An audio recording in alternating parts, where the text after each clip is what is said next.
শয়তান দুই প্রকার আছে, এক প্রকার হল জিন শয়তান, আর এক প্রকার হইল মানুষ শয়তান। ইবলিস জিন শয়তান। ইবলিসের আওলাদের মধ্যে যত শয়তান আছে সবগুলি জিন শয়তান, আর মানুষের মধ্যে যত শয়তান আছে এগুলি হলো মানুষ শয়তান। আল্লাহ কোরআনের এক আয়াতে পরিষ্কার ভাষায় শয়তানকে দুই ভাগে বিভক্ত করেছেন, একদল হইল মানুষ শয়তান আর একদল হইল জিন শয়তান। সূরা আনআমের 112 নম্বর আয়াতে আল্লাহ বলে, ওয়াকাযালিকা জাআলনা লিকুল্লি নাবিয়্যিন আদুওয়ান শায়াতিনাল ইনসি ওয়াল জিন।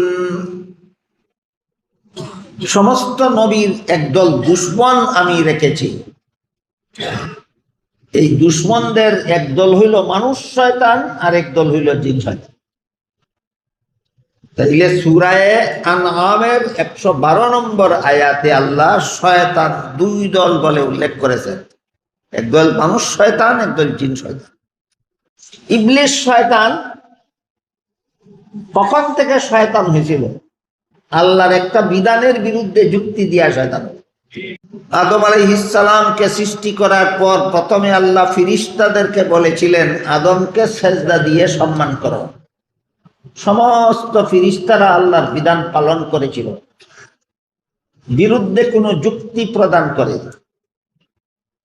ইবলিসকে যখন বললেন আদমকে সেজদা দিয়া সম্মান করো, ইবলিস বলে খালাকতানি মিন নারিন ওয়া খালাকতাহু মিন তিন। আদমকে সৃষ্টি করেছেন মাটির দ্বারা, মাটির মধ্যে অন্ধকার থাকে। ইবলিস সৃষ্টি করেছেন আগুনের দ্বারা, আগুনের মধ্যে আলো থাকে। অন্ধকারের চেয়ে আলো ভালো, তাই মাটির তৈরি আদমের চেয়ে আগুনের তৈরি ইবলিস শ্রেষ্ঠ। শ্রেষ্ঠ হয়ে আমি নিকৃষ্টকে সম্মান করব, এটা যুক্তিসম্মত নয়। বুঝে থাকলে বলেন, আল্লাহর গোটা সৃষ্ট জগতে আল্লাহর বিধানের বিরুদ্ধে সর্বপ্রথম যুক্তি দিছিল কে?